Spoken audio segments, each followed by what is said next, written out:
Barack Obama's bribery plot with the Russian government has been uncovered by the FBI. Right before this bribery occurred, Obama approved a very controversial nuclear deal with Moscow that will turn the Russian meddling narrative on its head.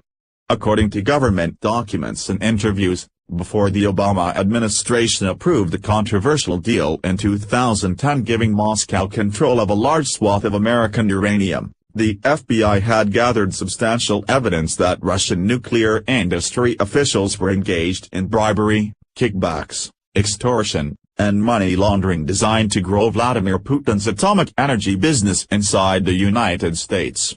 This massive racketeering scheme was conducted with the consent of higher-level officials in Russia who shared the proceeds from the kickbacks, one agent declared in an affidavit years later.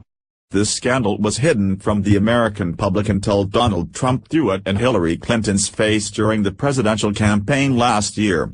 But because Hillary Clinton was neck-deep in this scandal, the mainstream media tried desperately to cover it up and bury it alive, largely succeeding. Former Representative Mike Rogers, R. Michigan, who chaired the House Intelligence Committee during the time the FBI probe was being conducted, told The Hill that he had never been told anything about the Russian nuclear corruption case even though many fellow lawmakers had serious concerns about the Obama administration's approval of the Uranium One deal. Not providing information on a corruption scheme before the Russian uranium deal was approved by U.S. regulators and engage appropriate congressional committees has served to undermine U.S. national security interests by the very people charged with protecting them, he said. The Russian efforts to manipulate our American political enterprise is breathtaking. All this happened on Barack Obama's watch though, and it didn't seem to be a problem as the media refused to cover this story. What's even more astounding, are the connections with the current Russian hacking narrative that the media refuses to stop covering even though there is not one shred of evidence that Russia meddled with the election or changed the outcome.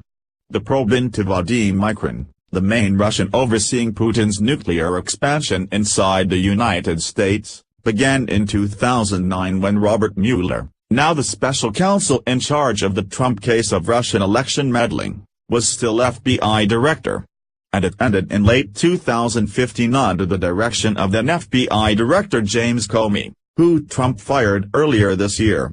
Mikrin was a director of Rosatom's Tenex in Moscow since the early 2000s, where he oversaw Rosatom's nuclear collaboration with the United States under the Megatons to Megawatts program and its commercial uranium sales to other countries. In 2010, Mikrin was dispatched to the U.S. on a work visa approved by the Obama administration to open Rosatom's new American arm called Tenom. Evidenceless media propaganda attempts continue as they try to convince the public that Russia wanted Donald Trump to succeed over Hillary Clinton.